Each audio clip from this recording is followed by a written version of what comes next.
tell you a story about my first job in San Francisco. I wound up getting a restaurant manager position at a restaurant called Fairlawn.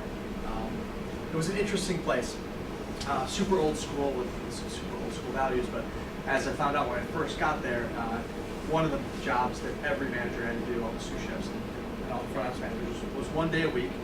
You had to drive down to Monterey and pick up the fresh seafood from this diver. And I thought this was pretty cool. You know, I'd come from the Dan, seasons. time out a second. Good start, but I'm going to say something.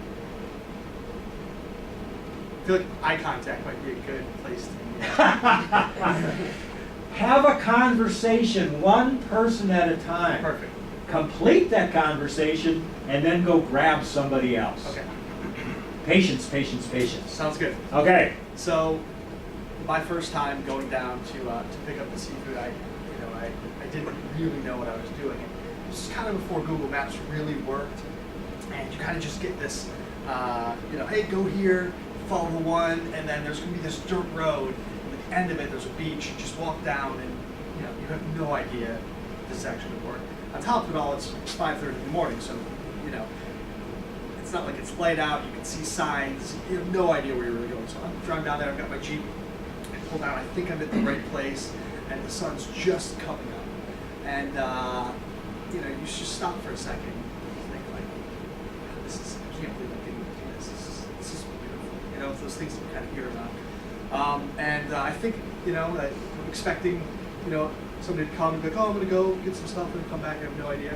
And then sure enough, like come walking up the beach is this guy. Literally could have been like in a 60s wetsuit with a snorkel and the goggles, and he's got just a bag of just stuff with him. And they had given me a cooler the night before, and he's like, oh, hey, you must be new. What's up? I can't remember the guy's name. I think it was Mark. And you come in and you just kind of toss it on the ground by the Jeep. He's like, oh, we got some abalone today. We got this. We got that. And you throw it in the cooler. And I'm like, all right. So what now? And he's like, no, that's it. I'm gonna go back in and see if I can get some more stuff. But hang for a few minutes. We'll see what happens. I think like 20 minutes. The guy never returned. And I was just like, okay, I guess that's how it works. So drive back up. About halfway to the city, I start freaking out. I was like, oh man, should I put this on ice? Like, what should I do? So I stop at a gas station and I get some ice. And ice, this fresh seafood, and it's the right thing to do. And I get back to the restaurant and I take it upstairs. And next thing you know, Mark Franz, the chef of the restaurant's there. And he's super old school. I mean, he was at Stars with Jeremiah Tower, which is old school. Obviously, was at Chez Panisse before that. And these guys are. They're not today's modern chef, and I got this big cooler and I lug it upstairs and I put it on the table and I'm like, hey, I've got our bounty, I feel really good about it. And I found the spot, and next thing you know, he's like, I open it up and he's just like, what the F is this ice doing here? I was like, oh my gosh, I'm so sorry. I didn't realize I wanted to make sure that it didn't spoil. And he's like, this is all ruined, and it kind of slides aside and like, it's okay, don't worry about it. And then pop in that one, let me try it. Made it simple. It was very kind about it, but it was a good learning lesson. Really cool experience. Something I did for the next 6 months. That's great. So a lot of demonstrating there, picking things up, and when you tell a story, obviously you need to do that, carrying the big thing of ice. You made a transition earlier with your eyes. How do you do with that? Well, once he was told that he wasn't giving eye contact, I think he got more into a little bit more comfortable in actually giving eye contact and staying focused. Yeah, I thought it was pretty dramatic at that point. What was your mindset when you made the switch? Yeah, it was like, oh yeah, I need to do this. And it's funny, as I had started, like right before you cut me off, it just kind of crept into my mind. Yeah. And I was like, okay, I'm not doing anything with eye contact. Focused on the movement stuff, so kind of just adding those skills is a challenge. It's hard. Well, I think the focus for everybody going up there, number one, the eyes. Start with the eyes, and then let the other stuff play in. Okay. You've got to get the eyes down, and you did there. So remember that. All right. Okay. Good work. Thank you, man.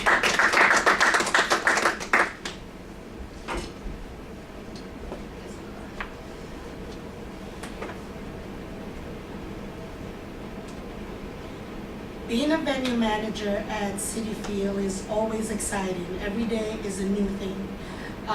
Basically, we have guests that will drink outside at McFadden's and then come into the ballpark drunk. I had one experience with a guest that he came demanding liquor from my employees. We already sold him liquor, he was drunk, but he insisted on still getting liquor from us. So I went up to him and I was like, "Excuse me, sir, what is the issue? How may I help you?" Basically, he came up to me and said, "I'm drunk. I was drinking outside and I cannot taste the tequila in this drink." I was like, "Of course, sir, because you're drunk." He's like, "No, my girlfriend is also drunk and she cannot taste the liquor." Once again, I explained, "Well, you're drunk. She's drunk. Of course you're not going to taste the liquor. By the alcohol rules in the stadium, I am not allowed to sell an intoxicated person liquor." He went on saying that I was being discriminative against him because he has a lisp. I was like, okay, that still doesn't help that you're drunk.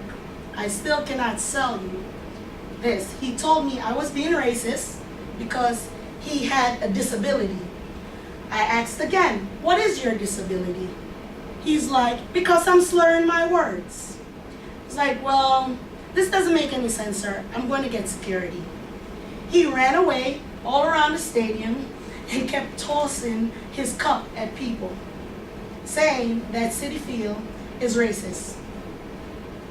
Again, I had to grab security to get him out of the building. This guy literally laid on the floor, on his back, crying like a baby, saying how much he's gonna sue us. And then he went ahead, got a cup of water, and tossed it on one of my employees. Again, security had to come, actually pick him up by hands and feet, and escort him out the building. So these are some of the experiences that I Good work. had. Stop there. How you doing? Doing pretty good. I was kind of like trying to get the whole story in one order Yes? and focus on everyone individually so you This can style actually is feel. strong, it's compelling. We can really take you to a different level. I'll show you what I mean. Great enthusiasm from your face. Good control. Your shoulders are into it now, and you're leaning forward a little bit, which is always better than leaning back. So this is all good. By taking it to a different level, it would be something like this. This would be you. So at the field, what happens, they get drunk, we have to do something about it. And as opposed to, so what happens at the field, when they get drunk, we're not allowed to serve them. 1, 2. So when I talk about having one conversation at a time, let the emotion and the impact sink in before you jump to the next fact. Kind of like a little bit of suspense, having Yes. them It's intrigued. suspense, and I also call it greed. In other words, if I'm going to take the time to deal with those eyes of yours, I want something back. And that's kind of the mindset to get you out there. Just give me 10 seconds. Try it. Hold those eyes until you're satisfied the impact has been. In Citi Field, normally it's always drunk people and someone who wants to fight you. They think that I'm security because I'm the venue manager and I walk around all day, so automatically they want to jump me for some reason or the other. So I have to get security. And I feed security because I need them there all the time. Okay. Wonderful. And you were having fun, right? Yes, I was. Okay, who's next? See the difference that makes? Yes. Yeah. Just it feeds you. And Sam is a great audience, by the way. He always. I'm having fun. Okay. So we're going to talk about my trail at Per Se before I actually got my job. It was a really exciting time for me, and I was really intrigued by this kitchen that I heard was just the best, the top notch. All the best people were working there at the time. I spent a little time on each station working with each cook, but the last half hour of that trail was really what solidified the experience for me. I worked with the meat cook in that last half hour, and I stood beside him, and he handed me just a case of onions, and he says, I need all of these brunoise. Now, I had done brunoise before, but I never had to do them as meticulously as was expected there. So I went through these onions, and one by one, I slowly cut these onions. And I could see him standing beside me as he was working, and every once in a while, he would just turn his head, and he would look at me, and he would just go, faster.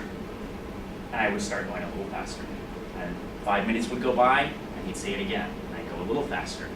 And then another 5 minutes, and I'd go a little faster. And before I knew it, I was through these onions. And in the end, he looks at me and he goes, it wasn't fast enough, but the broom was very nice.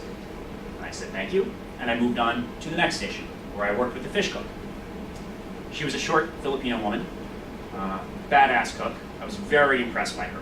And somewhere in the middle of service, she says, I need you to do something for me, but don't let the chef see.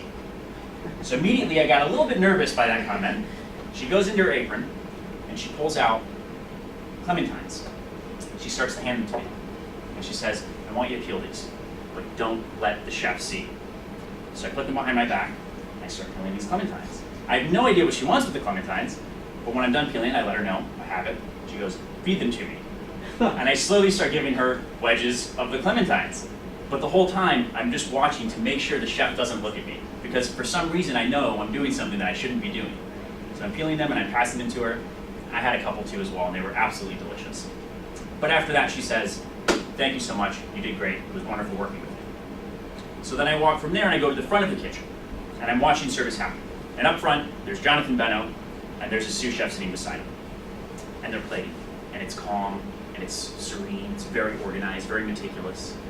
And he's working, and I'm just plating, and I don't know how to express how excited I was by this experience by watching this kitchen kind of function. But somewhere in that, this young cook who's working on the entremet station passes up a white truffle risotto.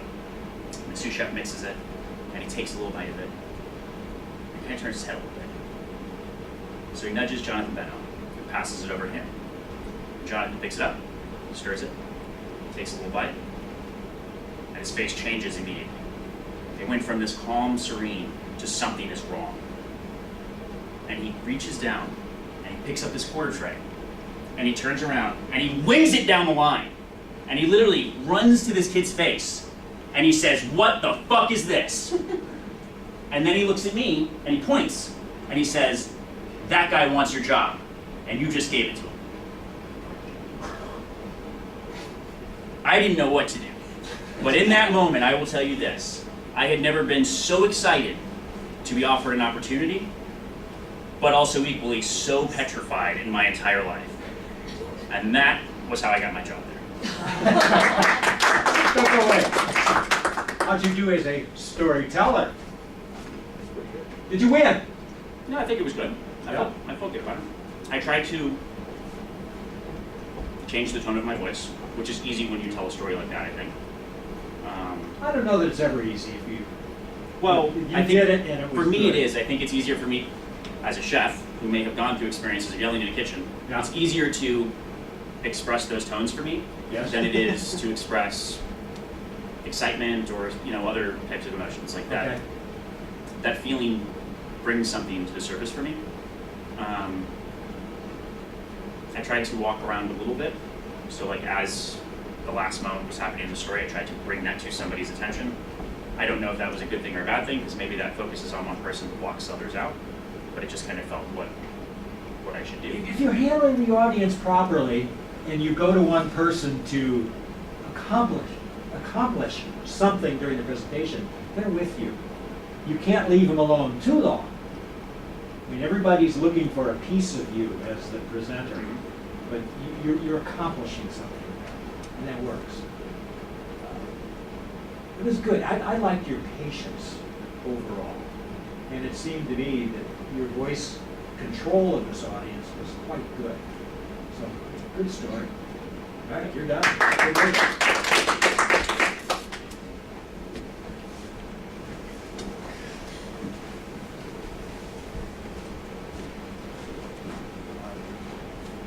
I was a kind of playful and active child. I still like being active. I work in restaurants, but and sadly, my mom taught me so much, but she was often the victim of my playfulness.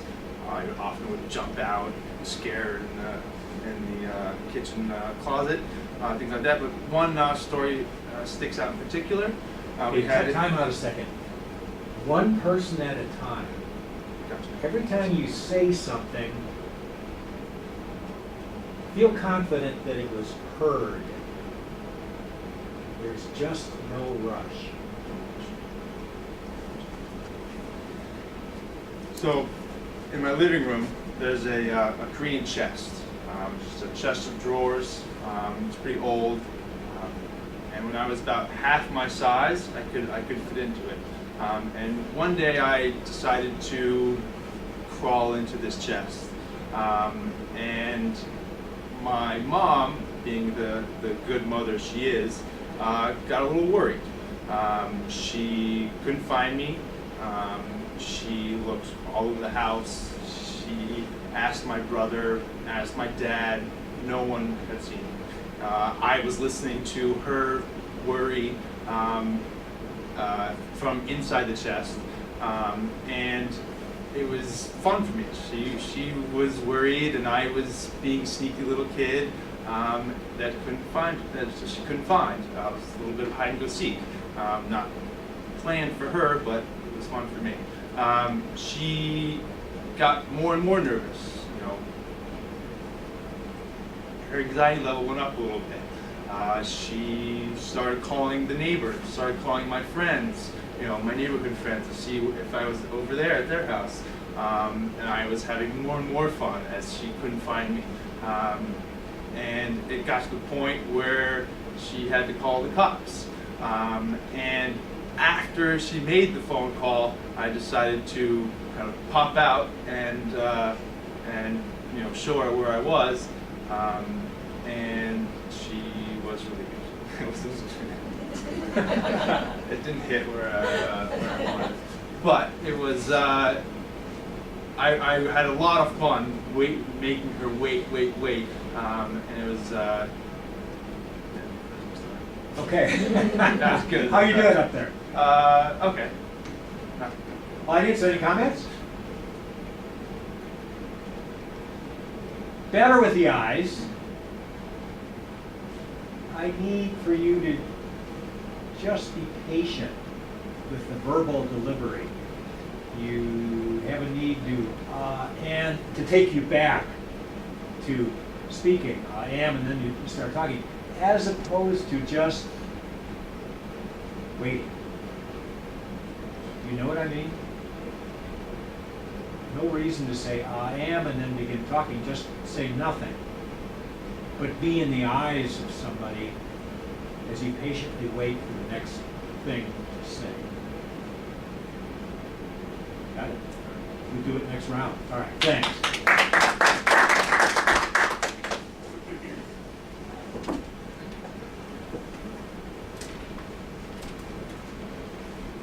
Felt like, given that this module is supposed to be about body language, that I'd tell you all the story about my body as I was a kid. I'm about 6'1". I weigh 220 pounds now. I was 6'1" and about 160 pounds. I thought I was on top of the world. I used to be a diver, and in diving, it's all about body control and posture, and well, I guess actually it's 90% mental, but the rest of the 10% is about your body. And this story also leads to a lesson that I want to teach my daughter, who's not very athletic, and when she tries something the first time and it doesn't go well, she tends to give up. So, I was in practice for diving. It's a beautiful sunny day, and this is outdoors, 1 meter springboard. I was doing an inward 1.5, which is 1.5 somersaults from the end of the board where you stand straight, put your arms at your side, and I developed this routine, this rhythm, no matter how hard the dive was, no matter how complex, whether I'd done it 100 times or it was my first time, I knew that if you waited too long, you'd psych yourself out. So I took a deep breath, counted to 3 in my mind, and I went for it. I actually hit the diving board this particular time. And I did the 1.5 somersaults. I came out, I looked down, I said, oh shit. My hands missed, but my head raised right here. I got up and I just hoped I wasn't gushing blood. I wasn't. It was just a little scrape. My coach looked at me and she said, get back up on the board. And I said, what? She said, get back up on the board and do it again. I said, okay. And I got up on the board and I completely overcompensated and pushed my hips out. And I ended up about 3.5 feet from the end of the board when I finished the dive, and I kind of went in like this. But when I came out, I knew I just learned something. When you make a mistake, it's okay. Get back up and do it again. Don't go yet. So the teacher was right? Yeah. Okay. Could have changed the story. I don't know. We won't go back. Right So what were you thinking about as a presenter? What were you working on? Just trying to keep myself centered, and Okay. I was visualizing this dive, and I thought to myself, because that was the feedback you'd given me, if I visualize myself on the end of the diving board doing the dive, I can't move anywhere. I have to stand there. My feet have to be planted. Yes? And I felt like taking that breath also was a trick, because I was trying to keep my rhythm and my pace of my speech slow and methodical and be comfortable with a pause. Yes. And so I thought to myself, well, that was true, this whole process of how I do a dive, but I thought, what a perfect metaphor for a speech. Sure. Okay, good work. And I really appreciate your thought process in working on these things. Do one thing for me. Build some excitement into the dive where you hit your head. But go overboard with that. When that hit, how did you feel when you that board whacked you in the forehead? You know, get out there and then come back to what the coach had to say. So it was 12:30 on a Thursday afternoon. The sun was shining. It was a beautiful summer day in Madison, Wisconsin. And like every Thursday afternoon in the summertime, I was at diving practice. Today I was going to do an inward 1.5. That was the big lesson of the day. And I started off by doing some inward dives. I was feeling great about myself. I was jumping higher than I ever had. Was just kind of nailing it. Felt like I was in the air for hours. Did some inward flips. I was so excited to get to this inward 1.5 that I was finishing the dive too quickly, and I was crashing into the water, crashing, hitting on my chest, but I didn't care. I was feeling like this was a necessary pain to get to the moment where I'd be ready to do the inward 1.5. And I was waiting for my coach to say, Sam, I think you're ready. So she did. I got back up on the board. I was dripping from getting out of the water, but felt great. The sun shining. Took a deep breath, counted to 3, and I launched myself up in the air. I remembered I had to reach all the way up first before I could throw down for the tuck. And when I did, I started spinning, and spinning faster and faster, and then I pushed out where I thought I was supposed to be, and I looked up, and I said, shit. I'm about to hit the fucking diving board. And when I hit it, all my thoughts were on all the people that I knew when I got out of the water would have their breath held and would be equally disappointed and laughing or scared or any emotion I didn't want, any attention I didn't need at that moment. I got out of the water, it wasn't quite that bad. Didn't that feel better? I think so. Yeah, an audience. I mean, you Yeah. were really with him that Yep, time. And yep. why not let ourselves go in situations like that? And we'll try the same thing tomorrow with somewhat of a business presentation.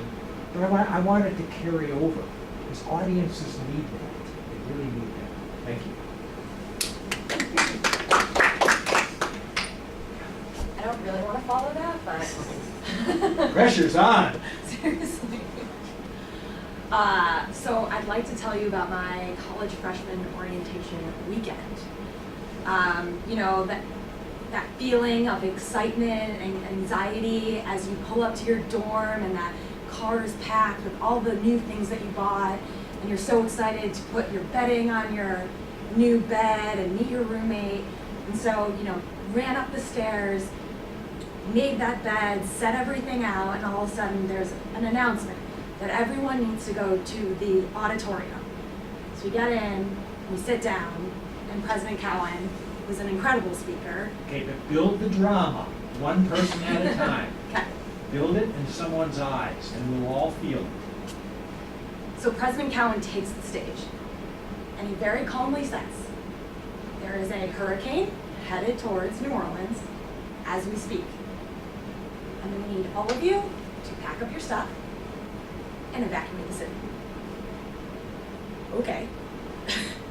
So we get up, we go to my dorm and take about half my things and pack the car and drive to the hotel. So it's my mom, my sister, and I. And we're just sitting in the hotel room, we're like, let's get dinner, we'll fly out tomorrow. So we calmly enjoy a nice dinner in the French Quarter, some beignets, hanging out, and go to sleep. And around 2 in the morning, my father calls. And he's like, I've been watching the news, and you gotta get the hell out of there. So we pack up again, we drive to the airport, and we spend hours sitting in a line that is not moving in security. And we're behind these 2 National Guards. And they turn to us and they're like, this is not looking good. You should probably try and drive. So fortunately, we had kept our rental car in the airport parking lot, just in case. And we got back in and we started leaving the city.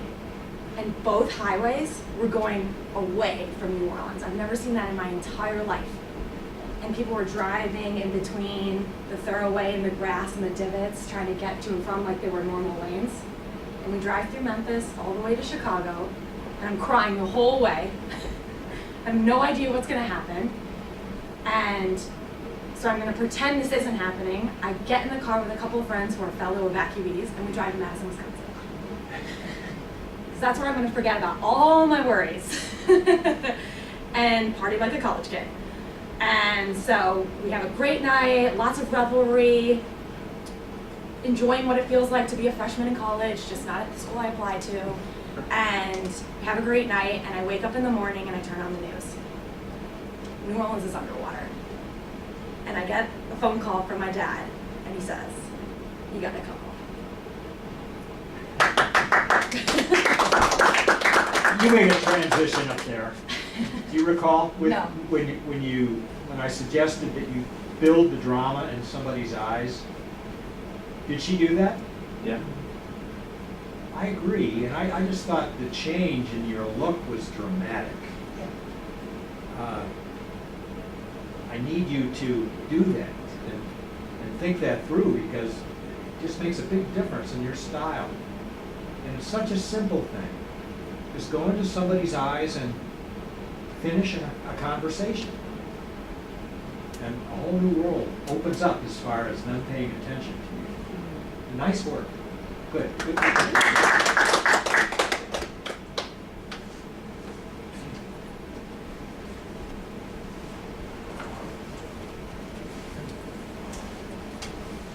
When I was in middle school, I was on the soccer team. And one day after school, we went out to have our practice. And at this time, you know, it's not just the boys' soccer league practicing. There are all kinds of, all the sports teams are out there. we finish practice. I start dribbling my ball back to school, to the locker room. And one of the girls on the field hockey team comes up from behind me, takes my ball, and starts dribbling away with it. And so I have to go and chase her. We do this for a minute or two. I guess it's kind of cute. I was getting a little frustrated. I was also a little flattered, I guess, because I was getting attention from a girl at that age. And so, I progressively, I know I could sort of like beat her at the game and get the ball back at any time if I wanted to. So at a certain point, frustration kicked in, and I go and I run up to the back of her, and she simultaneously turns around, and her field hockey stick smacks me in the face. Whack. And I go down, and I start to cry, and it's all very embarrassing, and I'm bleeding, and she goes into a panic, and of course I start to like shoo her away. I don't want any more attention from this girl, and so I kind of like whisk myself off back into the boys' locker room, and moments later, not only does she come in, but the entire girls' field hockey team comes rushing in to me, bleeding, trying to clean myself up, also like pretty shook up and still crying a little bit. It was extremely embarrassing. And that's the end of the story. Good work. Happy with your presentation? No. Why? I never really got a flow going with that story. Yeah. For my money, it's the ah and the am when you just should be silent. Yeah. I'll give you an example. Let me see. Stand right there. The story I'm going to tell you is about something that happened to me a long time ago. I was dribbling the ball on the sidewalk. A girl came up behind with a hockey stick. She took the ball. I was flattered. I went after her. I had to chase her. I got close to her, and all of a sudden, whack! Again, I'm telling the story. It's not necessary to throw an ah or an am in there. I'm letting the drama build in the eyes of the person I'm looking at, with no need to say anything before moving on to somebody else. Right. Just give us 20 seconds worth of that. No ahs or ams. Your whole point is to let the drama build in the eyes of the person you're looking at and have fun with it. So I'm a 10-year-old boy at soccer practice, running around with this ball. Coming off the field one day, dribble, dribble, dribble, going back to the locker room. And a girl, really beautiful girl on the field hockey team, comes up from behind me and takes my ball. Starts dribbling away with it. And so I start chasing her. And she keeps taking the lead and taking the ball away from me.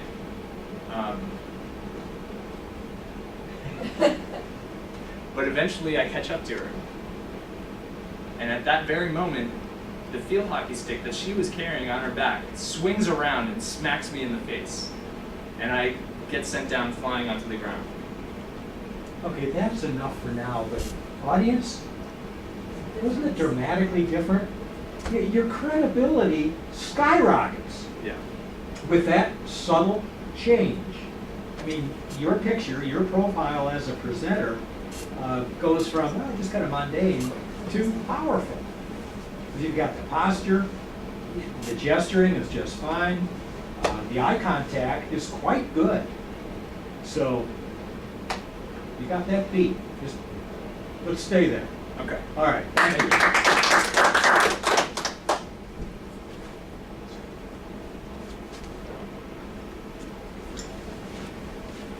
Give a presentation. Give him hell.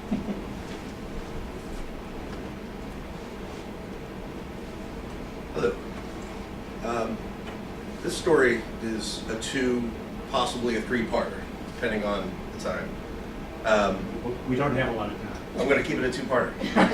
The first part is I was 19 or so, just moved into my first apartment. One bedroom, beautiful place. I got really, really lucky. All my friends were super jealous. Rent was crazy cheap, great part of the city to be in. And now my dad invites me on this 2-week vacation, just he and I. And I was like, this is great, but now I have rent to pay. You know, so I have to take 2 weeks off from work and I have to pay rent. I'm like, how am I going to make this all work? Not a problem, whatever. You save some money, you make the trip happen. We go to California, the first time I've ever been in California in my life, and it's just my dad and I.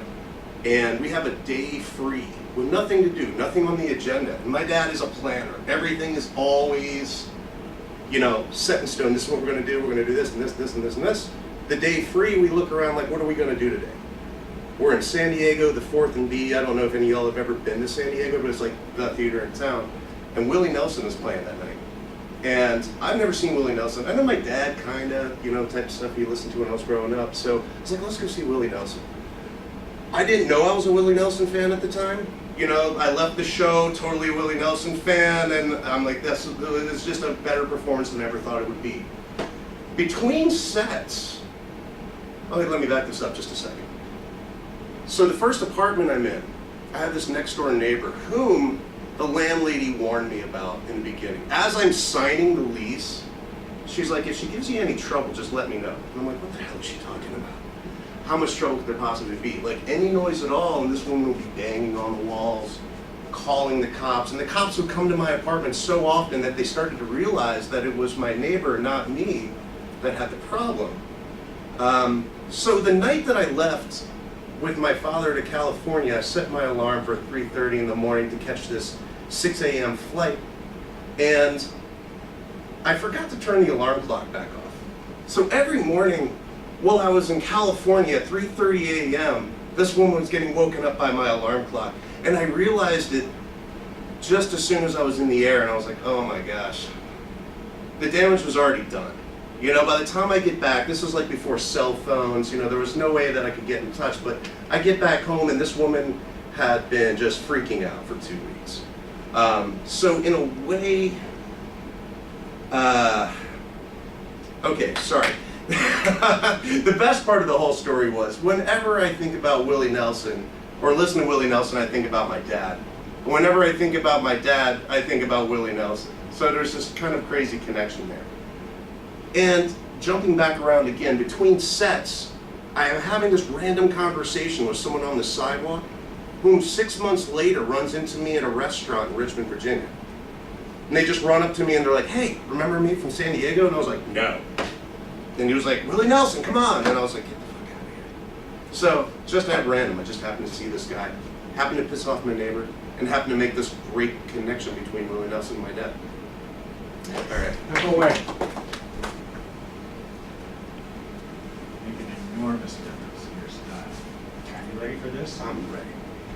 I said earlier, let me stand here. You've got a look of power. Can you accept that? I mean, you're a big guy. I'll take it. Just your look, you know, the hair and everything else, and the eyes and the voice, if it's used appropriately. And it's a good thing. It's a good thing. But you give it up. And you give it up by a little bit of movement, but you're back here. Back here, you're back here. And it tells me subtly that this guy doesn't want to dominate me, doesn't want to dominate this presentation. And don't think of dominant as a bad word. You know, I mean, professional domination of an audience is a good thing. For you, I think the difference is get closer to your audience, and instead of having a little bit tilt back here and here, you're right here. So I'm in San Diego. Go to a Willie Nelson concert. My dad was with me that day.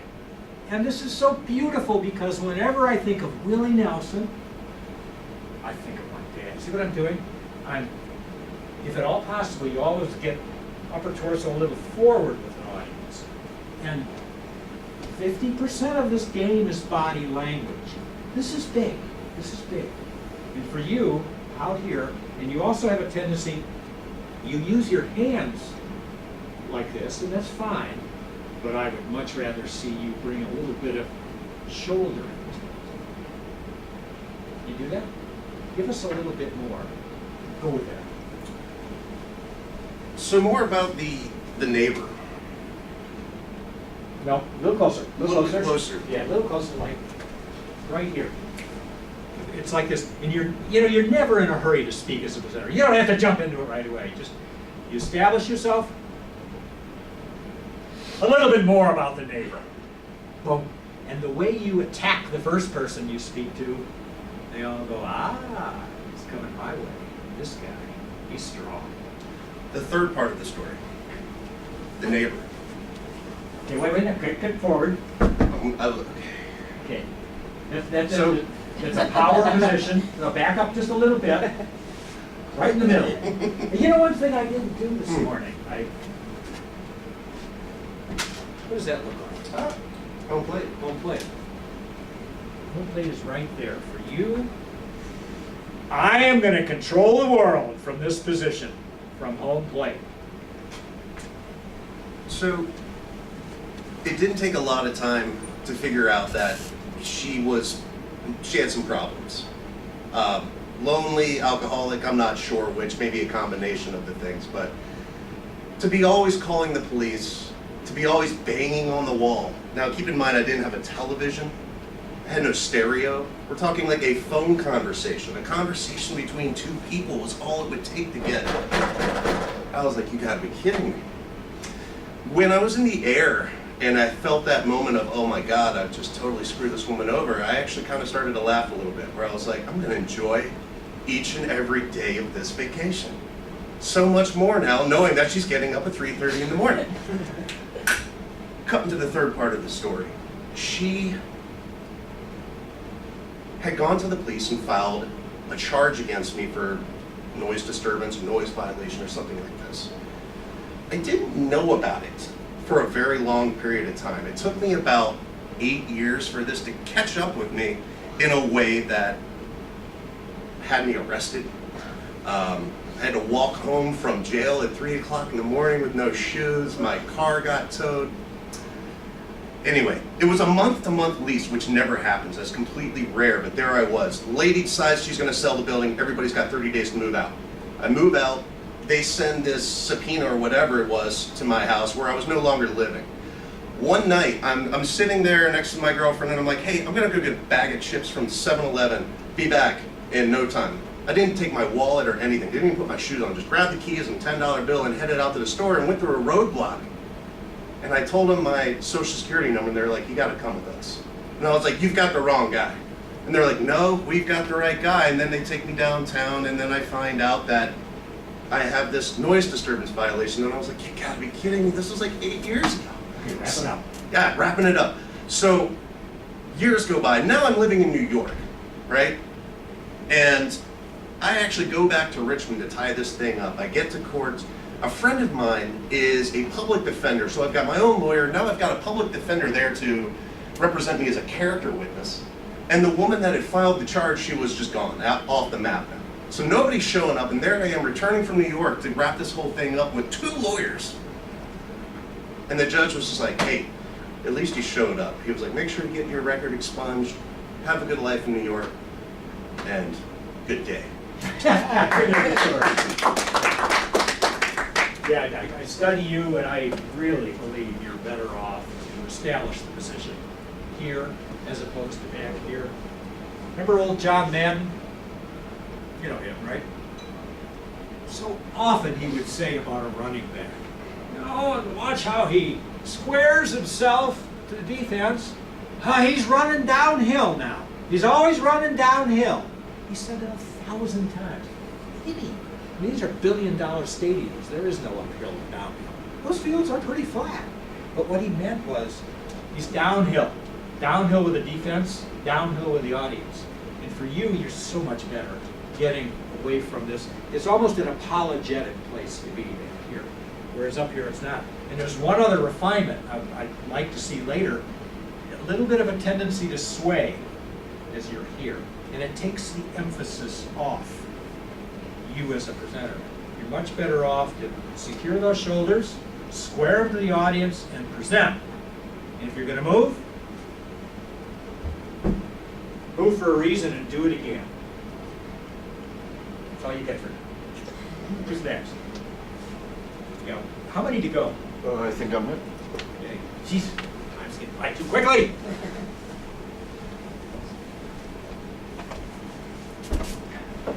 All right, I'm going to do my best to leave city names and individual names out of this. I come from a big family full of law enforcement, huge supporter of local law enforcement. Lived in the same town that I ran businesses in for 12 years. Good old boy kind of town, I guess you'd relate it to New York City in the 80s. Kind of call it the Wild West, but a lot of fun when you know the right people. There was always lots of police in our restaurants. Every municipality, from FBI, Port Authority, the city I live in, state police, etc. At any point you could walk in, there was 20, 25 police in the restaurant. We gave them half off. I like to think they came for the food. We know they came for the half off. Good friends. And again, having those people in town that you live, very good to me. In a lot of ways, I think I can do no wrong to this day. Sometimes it's gotten me in trouble. Small story, we had the Super Bowl a few years back. Tons of law enforcement. We sort of called it the Super Bus because none of us made the money we thought we were going to make on it. I think New York City can probably relate to that as well. But one day, my business partner, manager of my restaurant, and myself are standing in the corner halfway into the Super Bowl week, having a hot conversation, and one of our good buddies, who was a local law enforcement, comes up to us, what's going on? They were all very nosy. They all wanted to run the restaurant. They thought they ran the restaurants, etc. But we had 5 within 2.5 miles. So we tell them what's going on. It's a busy day, Super Bowl's in town, our biggest selling sandwich is tomato, basil, and mozzarella sandwich, and we're about to run out of mozzarella. He says, you've got the restaurant up the street. So we know, by the time they get to the light rail, they get this, they get back, it's gonna be out of mutts. He says, let's go. Grabs one of my employees, puts her in the car with him, turns the sirens on, woo, up the street, grab the mutts, sirens back on, back to the restaurant, we've got mutts.